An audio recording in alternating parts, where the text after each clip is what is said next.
You start over again? What'd you say? Actually, This is Red Cross Base Camp, and it's about as big of an operation as you'll see on the non-government side. Okay. We have about 600 people staying here, sleeping, and many more working. See all the vehicles from all over the world. Different national societies. It's a hub of our operation. For the Federation. It's our operations center. Okay. Staffing and human resources. We've got a nurse office. Water sanitation, early recovery, and then we've got a kitchen unit built in. So there's base camp operations is out of here. Logistics and security. Relief, shelter, and program. And upstairs there's the kind of head of delegation, ops management, if you will, the admin, the IT telecoms, and then this side of the office on the second floor is the Haitian Red Cross. Okay. So we're here basically to support the Haitian Red Cross. Not unlike a disaster relief operation in the States where we would go in and support a chapter as the chapter is responding to their community emergency. Here we've got the biggest of community emergencies in Haiti, and we're here to support them. How big a U.S. contingent is here? It's growing every day. We have, as far as the multilateral operation, there are about a dozen of us delegates that are down here, but then we have a bilateral delegation, basically an American Red Cross office and the support system there, and that team is growing. We're up to about 15 delegates right now, plus the admin support, and then we're looking at a footprint of 50, 60 people in American Red Cross, and that's going to grow. Now, but you get integrated into the general operations plan, I think. Right, exactly. So there are two different ways, and it's all part of the movement, but we have different ways of operating. So here our work is through the Federation movement, and then the bilateral operation is a direct MOU with the Haitian Red Cross. So that kind of relationship. Kind of confusing unless you're outside, very far away, and you can just see it on paper. Here it's like, what am I doing?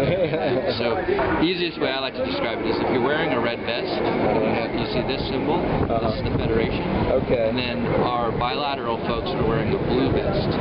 And the blue vest is our American Red Cross. It's an older vest that we kind of stopped using, but it allows us to know who's paying for what, and everything here basically is Federation. But that's kind of the lay of the land, and right now our relief teams are still doing about 3,000 to 3,500 relief distributions per day. This is like a full kit of non-food items. Hygiene kit, that sort of thing? Hygiene kit, kitchen sets, tarps, ropes, buckets, whatever the mixture is based on the needs. Everything's based on needs. So the teams will go in, they'll do an assessment at an IDP settlement, they'll determine what's needed, and a lot of times another groups come in and... Now when you say 3,000, is that for the all of Haiti, or is that for a region? 3,000 households throughout Haiti. Haiti. Because I'm at Leogane for the most part. Leogane, we have operations in Leogane. Now the Canadian Red Cross is out there, they're under the IFRC, I take it? They're operating both ways. So the Canadian Red Cross in Leogane is operating under the Federation umbrella, and then they're also operating in Jock, and they're operating both independently bilaterally and through the Federation. So I was with one of their guys at a meeting just a couple of days ago. So the operations, Canadians basically have moved out to Jock, with the exception of some shelter people that are here, some shelter experts, architects, and that type of thing. And the relief operations have continued. I mean, basically, going that's 3,000 households per day, 3,500 households per day, and that's continued since basically the first week of operation. Right now, our pipeline is strong. We have full warehouse, and we're getting the stuff out as fast as we can, and it's got a pretty good system. So like I said, they do mostly water transport at this point, or you airlift still? It's a combination. It's a combination. There's actually land as well. So we're still getting trucks across from Dominican. So there's everything we can get in. We're doing. We've expanded what our supply list, if you will, to include all of the shelter materials.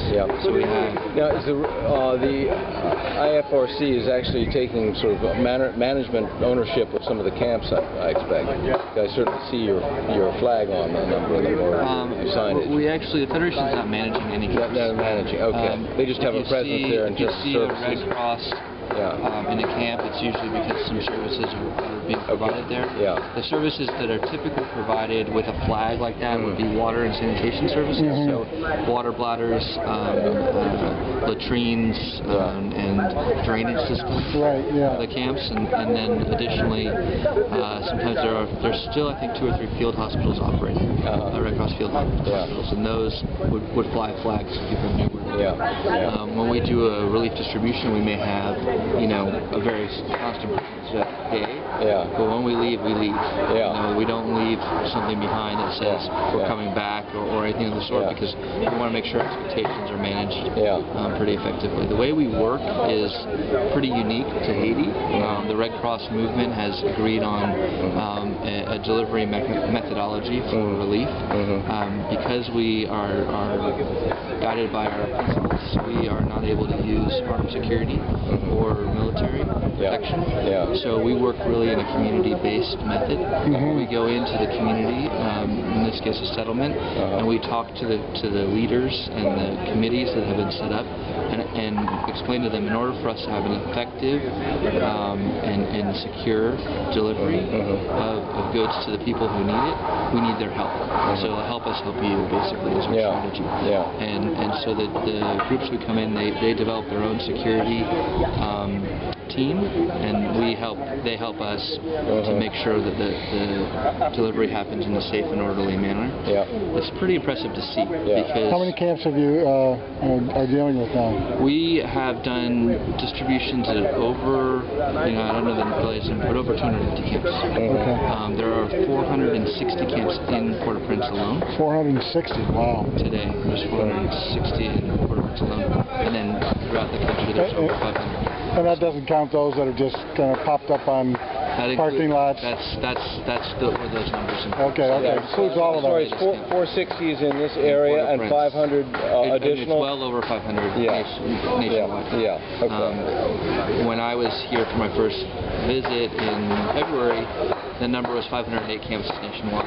That was the number. Well, now these numbers keep expanding. People are starting to move back into Port-au-Prince that's what I've heard. because they are finding work, they're finding, a little bit more support from the humanitarian agencies that are focused here. And then also they're finding that some of their homes are safe enough to come back to. There's a lot of stuff happening right now. I was at a cluster meeting a couple of days ago over at the log space talking about camp management, and they have teams, the UN has teams out, UN Ops has teams out going house to house to determine which houses are safe. And if a house is marked green, then they're socializing in the community to get people who, explain to them what that means and that they can move back into their homes. That will help decongest the camps and get, get things to normalize a little bit. Of course, there are a hell of a lot of people just living on the streets, not in the camps in front of a lot of people. So there's the way I've seen it is particularly in Leogan, I see a lot of the people who live in an organized or disorganized camp. They're the ones who don't even have a place to go back to, basically, for the most part. Then there are people whose homes are destroyed or partially destroyed, who are sleeping outside of their homes. There's a lot of that. And then there are people who have chosen, for whatever reason, not to go to a camp, but are still staying in the street. And that's, people have their reasons. But impromptu camps are starting up because people are realizing that it's easier for the distributions to happen at the camp rather than going street by street.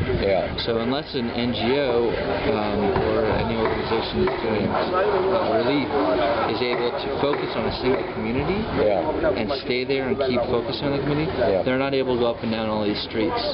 So, and that's the case with us. We are targeting where people are congregated and as you know, hit the big numbers as much as we can. Sure. Our appeal has a goal of 130,000 households to provide relief distributions to. I don't know what the numbers are right now, but we're well on our way to reaching that. But it's very difficult. It's very time intensive. Logistics are challenging. Trucks in this country are not what we're used to in the States. And so trucks frequently will break down. Yesterday, 2 days ago, there was a distribution that we were doing about 2 hours away in the hills, and they left at about 7:30 in the morning. And they had 3 breakdowns, 3 different truck problems. They finally got all the way up the hill, did their distribution, and on the way back, they had breakdowns, ran out of gas, and it's just kind of the situation. So.